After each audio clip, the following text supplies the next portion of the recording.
Marko Princevac is a fire researcher and professor of mechanical engineering at University of California, Riverside. He joins us now for more on this. Good to speak to you, Marko. So what could be the cause behind 17 fires erupting in a short period of time? Yeah, well, I would not speculate what caused the current Californian fires. Let's allow investigators to do their job. But in general, there are several things that can cause ignition, either natural or man-made.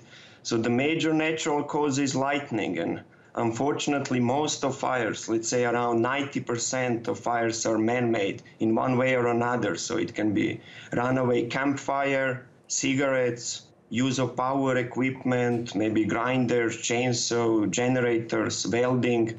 Failure of electric grid can easily cause fire, right? And of course, we can have deliberate ignition, arson, right? And the Diablo winds is said to be partly responsible for the widespread devastation. What is exactly Diablo winds, and do we come across it often?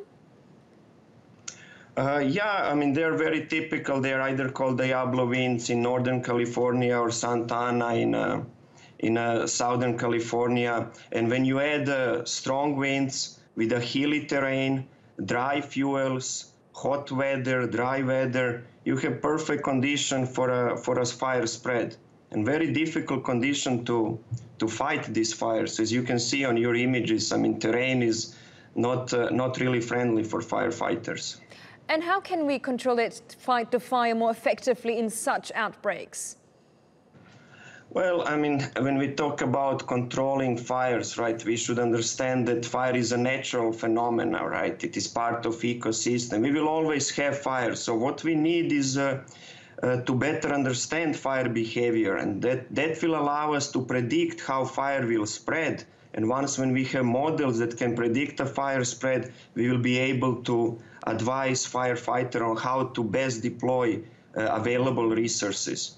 So what we need in the future, just to keep on researching and developing a new model to provide better information to firefighters. And when you talk about behavior, what do you mean there? Behavior is, for example, how fire spread, how fast it spreads, in which direction it spread, how tall it is, how fast it consumes fuel, how much emissions are released in the air.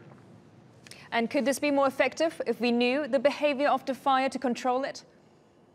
Oh, definitely, right? So if we put knowledge together, develop. We already have a model. So existing models are too slow or too imprecise. So we need to make models faster and more precise.